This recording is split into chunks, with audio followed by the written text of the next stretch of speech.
2019 সালের ডিসেম্বরের শেষ দিকে ইরাকে মার্কিন ঘাঁটিতে রকেট হামলায় এক আমেরিকান নাগরিক নিহত ও 4 সেনা আহত হলে যুক্তরাষ্ট্র ইরান সমর্থিত মিলিশিয়াদের দায়ী করে। 29 ডিসেম্বর তারা ইরাক ও সিরিয়ায় ওই মিলিশিয়াদের অস্ত্রের ডিপোতে বিমান হামলা চালায়। এতে 25 জন নিহত হয়।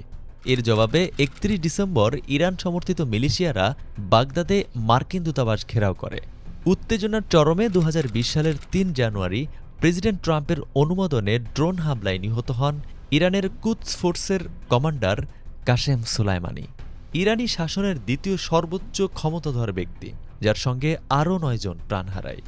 ইরান 5 জানুয়ারি জানিয়ে দেয় তারা আর পারমাণবিক চুক্তির শর্ত মানবে না এবং 8 জানুয়ারি অপারেশন শহীদ সোলাইমানির মাধ্যমে ইরাকে 2টি মার্কিন সামরিক ঘাঁটিতে ব্যালিস্টিক ক্ষেপণাস্ত্র হামলা চালায়। বিশ্ব তৃতীয় বিশ্বযুদ্ধের আশঙ্কায় কাঁপলেও ভাগ্যক্রমে ওই হামলায় কেউ মারা যায়নি।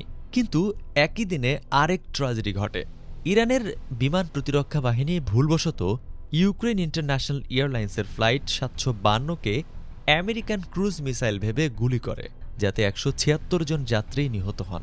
ইরান প্রথমে অস্বীকার করলেও পরে মানবিক ভুল হিসেবে স্বীকার করে, আর এই ঘটনা দেশটির অভ্যন্তরে বড় সরকার বিরোধী বিক্ষোভের জন্ম দেয়।